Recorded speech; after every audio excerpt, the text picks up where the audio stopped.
आज की चर्चा में आपका स्वागत है। जो लोग चैनल पर पहली बार आए हैं तो प्लीज़ सब्सक्राइब कर लें और बेल आइकन भी दबा दें, जिससे कि आने वाली वीडियो की इन्फॉर्मेशन आपको टाइम से मिल जाए। आजकल विवियन डिसेना बहुत ज़्यादा चर्चा में है। वो बिग बॉस 18 के कंटेस्टेंट हैं। इसके अलावा वो अपने पर्सनल लाइफ में जो एक्टिविटीज़ हैं उनकी वजह से भी काफ़ी चर्चा में रहते हैं। उनकी सेकेंड मैरिज को लेकर और उनके रिलीजियन चेंज को लेकर भी काफ़ी वो चर्चा में रहे हैं। वैसे तो विवियन डिसेना एक ऐसा नाम है कलर चैनल का कि जो अपने आप में सफलता की गारंटी रहा है। यानी इन्होंने जितने भी सीरियल में काम किया है वो सुपर हिट गए हैं। अपने गुड लुक के लिए और एक हैंडसम पर्सनैलिटी के लिए वो जाने जाते हैं, और अब बिग बॉस में आने की वजह से उनका और भी ज्यादा नाम चर्चा में चल रहा है। विवियन डिसेना की लाइफ जो है वो किसी फिल्मी स्टोरी से कम नहीं है। उनके कैरियर का स्टार्ट होना, उनके लव अफेयर्स, उसके बाद में उनकी मैरिज, इसके बाद में उनका अपने वाइफ के साथ में डाइवोर्स, और वो भी बहुत बड़ी एल्यूमिनी राशि के साथ में।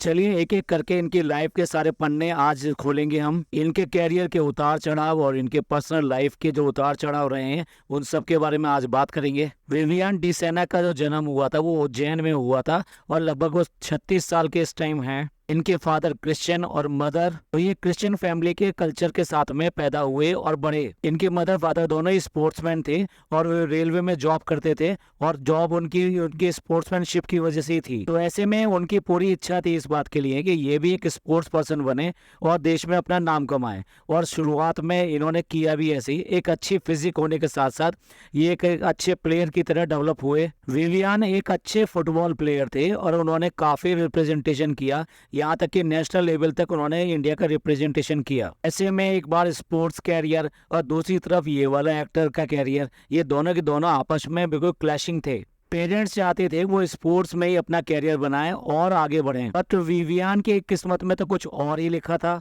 विवियन की पर्सनैलिटी देखकर काफी लोगों ने, इनकी जो फ्रेंड सर्किल है उन सब ने इनको कहा कि तुम जो है एक्टिंग में हाथ आजमाओ और तुम डेफिनेटली एक हीरो की तरह से प्रेजेंट होगे और एक अच्छा करियर बना सकते हो उसमें। विवियन ऐसे में पहली बार लाइमलाइट में आए जब उन्होंने भाग लिया Gladrags Manhunt competition में। इस कंपटीशन का अच्छा खासा नाम है और इन्होंने वहाँ पे अच्छा काम भी किया, यानी ये टॉप 10 में रहे। उस टाइम ये लाइमलाइट में आए अपनी पर्सनैलिटी और अपने हैंडसम लुक की वजह से। कोशिश करने पे भी इनको काम नहीं मिल पा रहा था। कलर्स चैनल भी नया ही खुला था, तो कलर्स अपने चैनल के लिए प्रोग्राम्स के लिए स्टार कास्ट सेलेक्ट कर रहे थे। उस टाइम में इन्होंने वहाँ पे ऑडिशन दिया और इनका सिलेक्शन वहाँ पर हो गया। बट एज यूजुअल आपके फर्स्ट कदम जो होते हैं कभी भी ऐसा जरूरी नहीं होता कि वो कामयाब हो जाए, तो इनको भी नाकामयाबी का सामना करना पड़ा और जिस सीरियल के लिए इनको चुना गया वो ज़्यादा चला नहीं। इसके बाद में एक सीरियल आया जो कसम से नाम से था। इस सीरियल से इनकी पहचान हुई और इनका नाम काफी हद तक लिया जाने लगा। और इसके बाद में इनका दूसरा सीरियल आया जिसका नाम था अग्नि परीक्षा जीवन की गंगा। इनके कैरियर को आगे ले जाने में काफी हद तक एकता कपूर का हाथ था।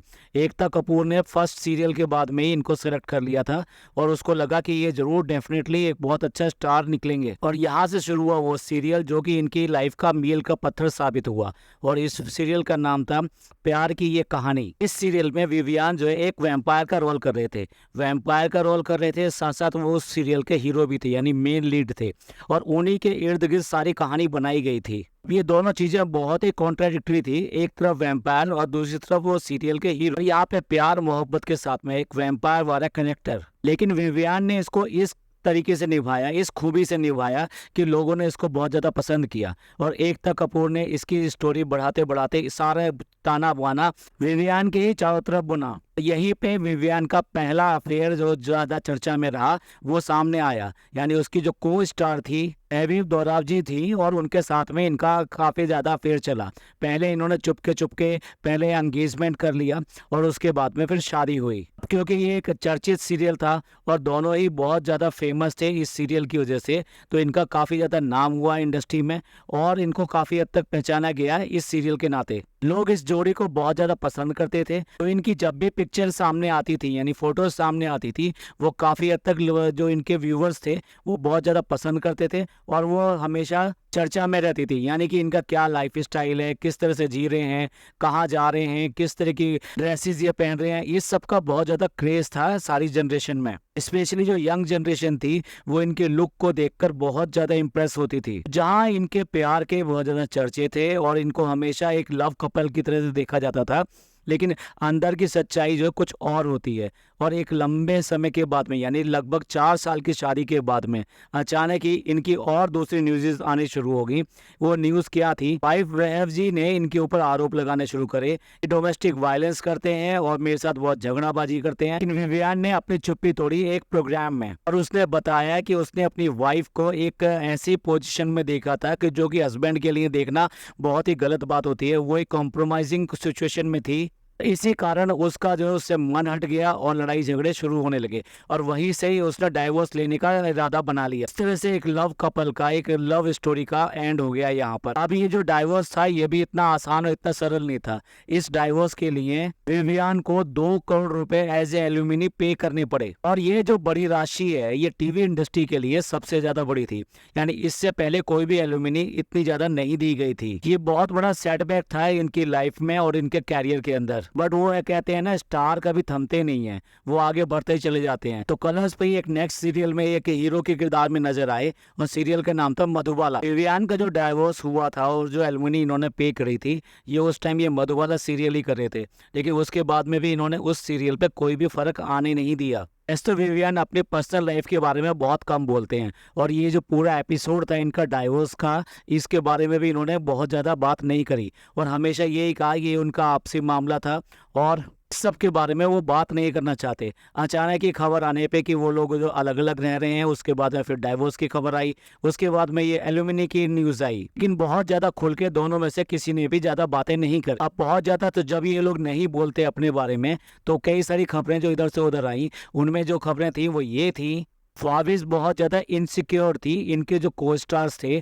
और लड़कियों से इनके मिलने से। इसी तरह विवियान के जो क्लोज थे, उनका कहना ये था कि उसके जो रिलेशंस थे फाविज के, उसके अपने रिलेशंस जो दूसरों के साथ में बहुत ज्यादा थे, जिसकी वजह से हमेशा जो है विवियान परेशान रहते थे। और फिर जब उन्होंने एक कंप्रोमाइजिंग सिचुएशन में देखा, तो उन्होंने डिसाइड कर लिया कि आगे की लाइफ इस तरह से नहीं चलेगी, और डाइवोर्स का एप्लीकेशन डाला। सामने आकर तो दोनों ने एक दूसरे के ऊपर कोई ज्यादा ऐसी बातें नहीं करी है। वो बात दूसरे की विवियान ने जरूर इसका कारण बताया था, वो भी सिर्फ एक बार के इंटरव्यू में। अगर इस समय की बात करें तो वेविज जो है अभी भी सिंगल है, लेकिन विवियान जो अपनी लाइफ में आगे बढ़ गए हैं। चलिए साथ साथ कैरियर की भी बातें करते चलते हैं। प्लस के सीरियल मधुबाला, इसके लिए इनको बेस्ट एक्टर का अवार्ड भी मिला था। इसका ये मतलब था कि सब चीजें चलते हुए भी ये अपने व्यूवर्स के साथ में अपने अच्छे संबंध बनाए हुए थे, और व्यूवर्स इनको बहुत ज्यादा पसंद करते थे, जिसकी वजह से इनको ये बेस्ट एक्टर का अवार्ड मिला इसी सीरियल के लिए। इसके बाद विवियान ने कुछ टीवी शो में काम किया, झलक दिखला जा और खतरों के खिलाड़ी,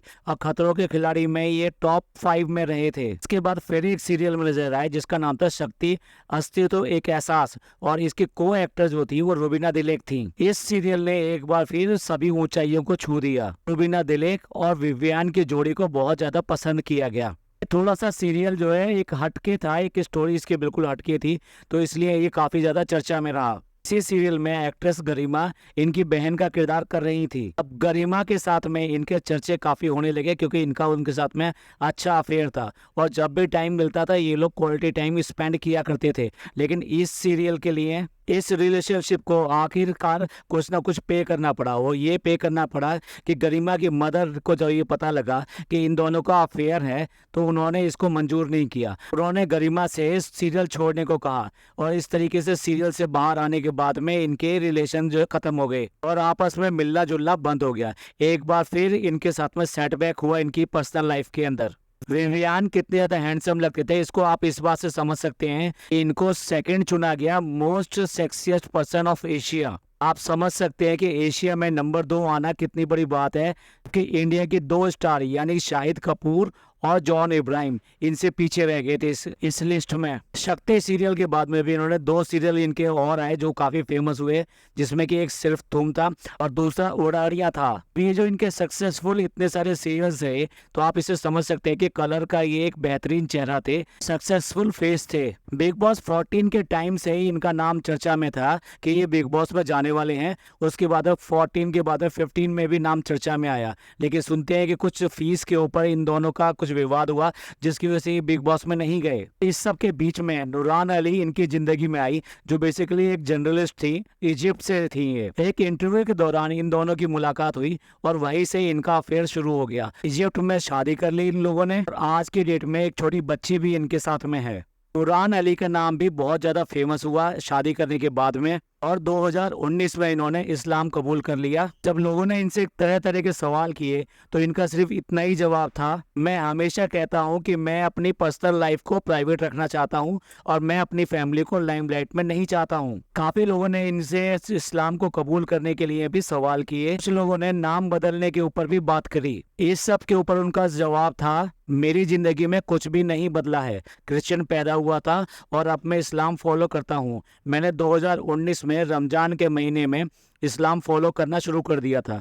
5 वक्त की नमाजों में मुझे बहुत ज़्यादा सुकून मिलता है। तो अपने सिंपल से आंसर से उन्होंने सबके जवाब दे दिया। अब विवियन जो है इस्लाम को फॉलो करते हैं और नमाज पढ़ते हैं, साथ ही अपनी वाइफ और बच्ची के साथ में बहुत खुश रहते हैं। और अब बिग बॉस 18 में जाने के बाद में उनका नाम काफ़ी चर्चा में आ रहा है, क्योंकि वो कलर्स का एक बहुत ज़्यादा फेमस फेस रहे हैं। ऐसा माना जाता है कि कलर का जो हीरो होता है या कलर की जो हीरोइन होती है वो नॉर्मली इस शो की विनर बनते हैं। सलमान खान ने भी बहुत वार्म वेलकम किया था विवियन का और वो बहुत खुश हुए थे इनको देखकर। अब देखा जाए तो विवियन एक बहुत स्ट्रॉन्ग कंटेस्टेंट है, क्योंकि फैन फॉलोइंग भी बहुत ज़्यादा है। और आज की डेट में जिस तरह से उनके ज़िंदगी के जो उतार चढ़ाव रहे हैं, ये भी कहीं ना कहीं उनको हेल्प करेंगे इस शो में आगे बढ़ने की। और उनकी पर्सनैलिटी अपने आप में इतनी स्ट्रॉन्ग है कि डेफिनेटली वो इनके सेंटर आइडिया में रहेंगे इस शो के।